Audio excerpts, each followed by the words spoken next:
Hello, Giants fans. Welcome to Giants Baseball 101. I'm Gabe Vaughn, your host. Our off-season schedule is once a week on Monday nights, just in case you didn't hear. And I'm sorry that I'm really late tonight. I hope that doesn't happen too much, but it was just one of those nights. So I'm sorry about being really late this time. The main news for the Giants right now is Brandon Crawford's likely departure. He is a free agent, and there is a strong possibility that he's going to retire. And he's definitely been a great, I mean, an absolutely great player for the Giants all throughout his tenure, and he spent his entire career with them too.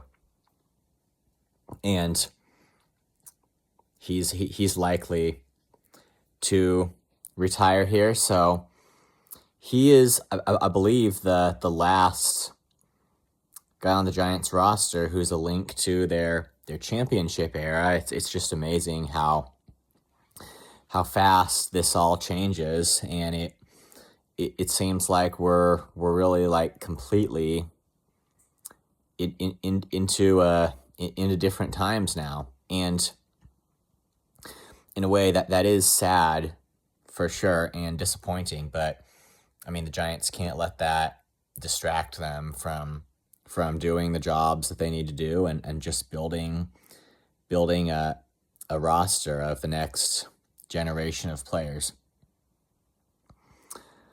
I did want to talk about Kyle Harrison and what I think he could give to the Giants in 2024. What piece of their rotation I think he could be. And I think before we get into that, I have to make it clear basically the only appropriate way to define success in this area. Because, I mean, the Giants farm system has produced a lot of players that are just under impressive. I mean, we have a lot. We do have some promising talent for the future as well. I mean, like I said the other day, Patrick Bailey, he's an example. He put up a 2.2 WAR in 2023, which, I mean, it obviously includes his defense and his framing skills behind the plate. So we're seeing some guys who really do have potential for the future.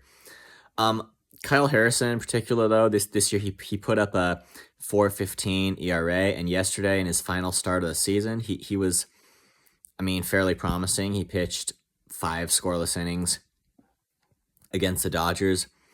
But I do want to be clear here on how success has to be defined. It just can't be about producing mediocre players, even players who maybe do fill certain roster needs. But I mean, you just can't get distracted by that, by the whole just filling certain roster needs thing, just to the neglect of the fact that we have to have actual good performance. I mean, because obviously the rotation is just a huge area for the Giants that needs to be filled by guys who can start. And I think that was one of their main weaknesses of this year. They tried to experiment with unconventional pitching methods, and that did not work.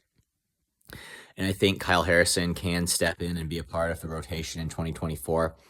But that could, honestly, it really could not be a good thing at all if he's not able to be consistently good. I mean, it's just like if he was maybe a 4th or even 5th starter, and like they were talking about him and just saying he filled a spot in the rotation that the Giants needed, and yet he wasn't pitching well, then the point really would be that the Giants aren't winning games, honestly. So I define success here, whether we're talking about Harrison in particular, or just the Giants farm system as a whole, success has to be defined as bringing consistently above average major league talent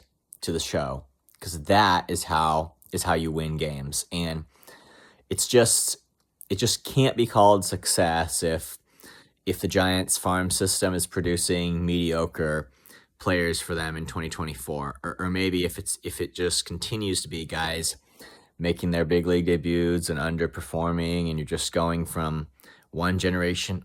Well, maybe that's kind of a wrong word to use here, but if you're just kind of going from one batch of prospects to the next, like one batch of disappointments to the next, and you're like, we just have to be patient, wait on these guys, and like we keep being patient, and it's just like we have a repeat of what we basically had in both 2022 and 2023, because it's all about guys who can hopefully perform in the future, and it never moves beyond that. But honestly, I'd say, and I'm really talking about the Giants farm system in particular, if we don't see guys who can actually like come on and win games in 2024, then I would say that there has been a major failure, because this is just, I mean, I don't know if it's just a unique way that I think about time, but this is definitely getting late. I think it's just, they should have been back in contention by now for sure. So, I mean, I hope that gives some level of insight into that situation. Like the one other thing I wanted to cover today was basically this issue of the Dodgers. With 100 wins on the season, they are a very real threat to win the World Series this year.